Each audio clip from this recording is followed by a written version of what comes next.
Guwahati times চাই থকাৰ বাবে ধন্যবাদ। ষ্টুডিঅ'ত মই ফাতেমা আসমিন আৰু লৈ আহিছোঁ এটা গুৰুত্বপূৰ্ণ খবৰ।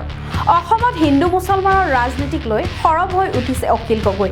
মিয়া মুছলমান কেতিয়াও মুখ্যমন্ত্ৰী হ'ব নোৱাৰে, লুঙি টুপি দাড়িৰ চৰকাৰ হ'ব বুলি ভয় খুৱাই বিজেপিয়ে।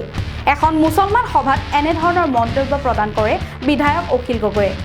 অখিল গগৈয়ে কয় যে মিয়া মুখ্যমন্ত্ৰী হ'ব বুলি উজনিত ভোট বেংকৰ ৰাজনীতি কৰে হিমন্ত বিশ্ব শৰ্মাই। আজমলৰ বাবে উজনিলৈ যাব নোৱাৰে মুছলমানসকল।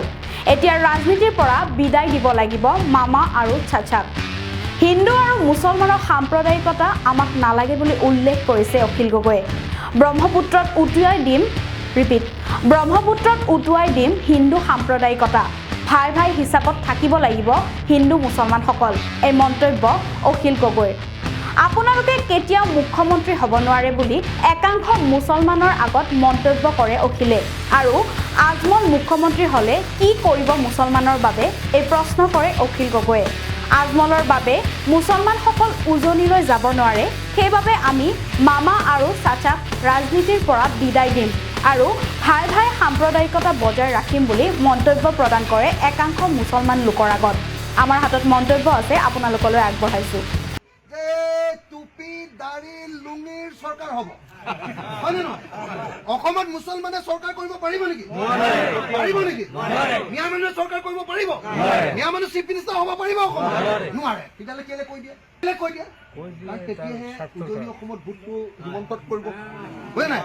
এই দাড়ি আহি গ'ল বুলি ক'বলৈ, এই টুপিৱালা আহি গ'ল, এই আমি দিছপুৰ বচাব লাগিব, হয়নে নহয়? এইটো বুদ্ধি বদৰৰ দিনৰ হয়নে নহয়? আপোনালোকে কওক, আজমলৰ বুদ্ধি এইটো হয়নে নহয়? তেওঁলোকে দুইটাই মিলিজুলি কৰে নে নকৰে? গতিকে দুইজনকে সম্পূৰ্ণ বিদায় দিয়ে, দুইজনক। হিন্দু সাম্প্ৰদায়িকতাকো বিদায় দিব লাগিব আৰু মুছলমান সাম্প্ৰদায়িকতাক।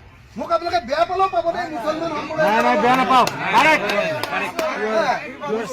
সাম্প্ৰদায়িকতা আমাক নালাগে আৰু হিন্দু সাম্প্ৰদায়িকতাও সমানে আমি ব্ৰহ্মপুত্ৰত উটুৱাই দিম আৰু মুছলমান সাম্প্ৰদায়িকতাকো উটুৱাই দিম, হয়নে নহয়? আৰু হিন্দু মুছলমানৰ ঐক্যবদ্ধ অসম এখন লাগে। হিন্দু মুছলমান ভাই ভাই হিচাপে থাকিব লাগে। কোনেও নক'ব যে মুছলমানক আমাক চিফ মিনিষ্টাৰ লাগে। আপোনালোক অসমত চিফ মিনিষ্টাৰ হ'ব নোৱাৰে, এনে কথা কৈ থাকি লাভ নাই, এনে বদৰ দিনৰ ভাষা উৰাই লাভ নাই, হয়নে নহয়? আপোনালোকে নোৱাৰে। অসমত মুছলমানে মিয়া মানুহে চিফ মিনিষ্টাৰ হ'ব নোৱাৰে, অসমত খিলঞ্জীয়া জনজাতি মানুহ হ'ব, হয়নে নহয়? মইতো হিমন্ত বিশ্ব শৰ্মাক কওঁ যে তুমিও হ'ব নালাগে, তুমিও কাহানি আহিছা আমাৰ জনজাতি ভূমিপুত্ৰসকলক দিয়া ভাই চিফ মিনিষ্টাৰ, হয়নে নহয়? কওক, হয়নে নহয়? আপোনালোকে কওক, তুমি কোনদিনা আহিছা, হয়নে নহয়? তো গতিকে একদম স্পষ্টকে কথাটো অসমৰ আপোনালোকে উত্থাপন কৰিব লাগে যে অসমৰ মুখ্যমন্ত্ৰী আৰু উপ মুখ্যমন্ত্ৰী পদটো জনজাতি আৰু অনুসূচিত জাতিৰ কাৰণে সংৰক্ষিত হয়। অসমৰ খিলঞ্জীয়া অনুসূচিত জাতি আৰু জনজাতিৰ কাৰণে সংৰক্ষিত হয়, হয়নে নহয়? আপোনালোকে উল্টাকে কথা কোৱা আৰম্ভ কৰকচোন, অসমৰ মানুহৰ পক্ষত কথা কোৱা আৰম্ভ কৰকচোন, তেতিয়া কেনেকে আপোনালোকে অত্যাচাৰৰ সন্মুখীন হয় আপোনালোকে নিজে দেখিবলৈ পাব।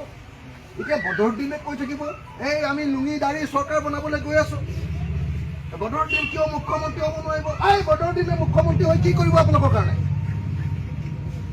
এতিয়া 16-17জন জিকাৰ পাছত কি কৰিলে তেওঁ, হয়নে নহয়?